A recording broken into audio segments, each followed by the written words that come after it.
Do you know, you went in as sort of, I suppose, a relative unknown in terms of the world of reality TV, and you very quickly won over the nation. You were one of our favourites. Well, it's nice. I don't think I was Janet's favourite, but I came back.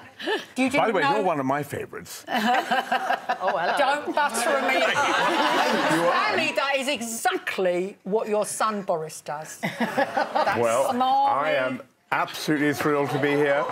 Absolutely thrilled to be here. I could not be more pleased. Good. And what a group. What a wonderful crowd. Now, when you went in the jungle, did you know who Ant and Dec were? I thought there was just one person called Anton... Anton Dec. When you get confused. Yeah. I kept on saying, which is Anton? Anyway. Tell us about your book, because, you know, having a read through it, we've all obviously been sent copies. It could be reality. Well, this book, there it is. I can see a picture of it.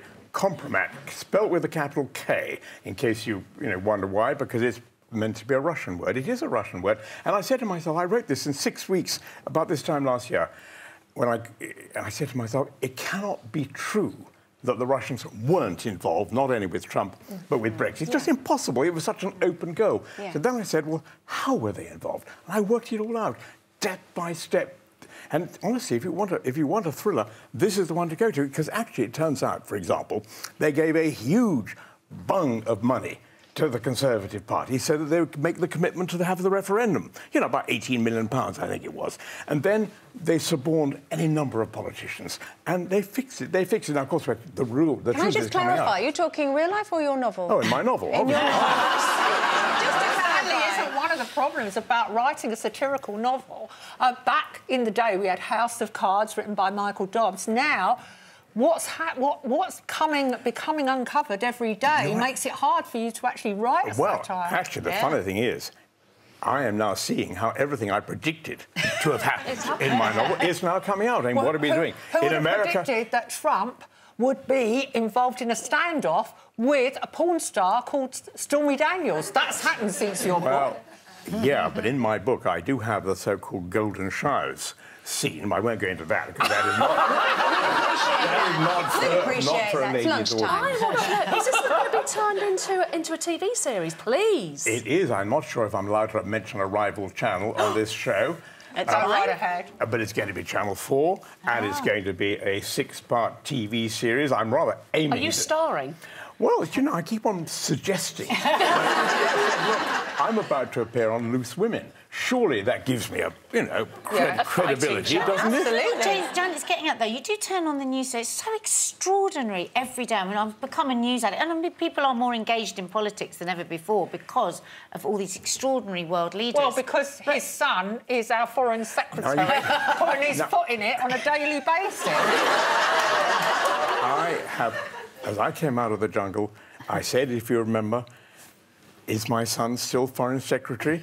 And there he is, and he's doing a great job, and I am thrilled. I've got to tell you, I'm thrilled to be proud not only of Boris, but of Rachel and Joe and Leo and Julia and Max. The lot.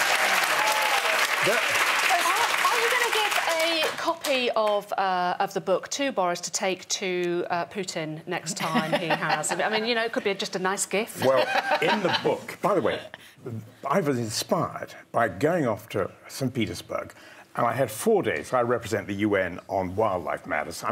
I have a serious personality too. And this brilliant man, President Putin, ran a 4-day meeting about how to save the world's tigers. And I thought to myself, don't tell me this guy doesn't know how to destabilise Europe as well by supporting Brexit. Anyway, so that's how it all came. No, will Boris go to Russia? I think just at this moment is quite unlikely he is going to go to Russia. Although I will tell you, by the time they realise what Russia really did with Kompromat and so on and so forth, then, you know, Salisbury is going to look like small beer. Do you think your friend Toff will be reading the book? Toff, not only read the book, I want to tell you something. If I had been allowed to bring a copy of this book into the room, I was told, no, he's absolutely not allowed to bring books. Well, we've had the picture on the screen, yeah, but what you haven't got is Toff's quote, where she says, this is the most brilliant satirical novel I have ever not read.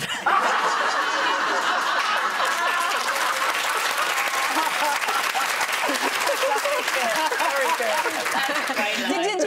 to make a friend like Toff when he went into the jungle?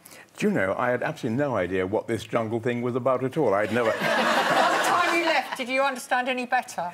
Yes, I did. I understood that this was a superb place where you met people who were absolutely brilliant people, and they were the real celebrities. As far as I'm concerned, the lesson I learned from this is this world we live in here, you know, down on South Bank, you know, Westminster, wherever, you know, that's not the world at all.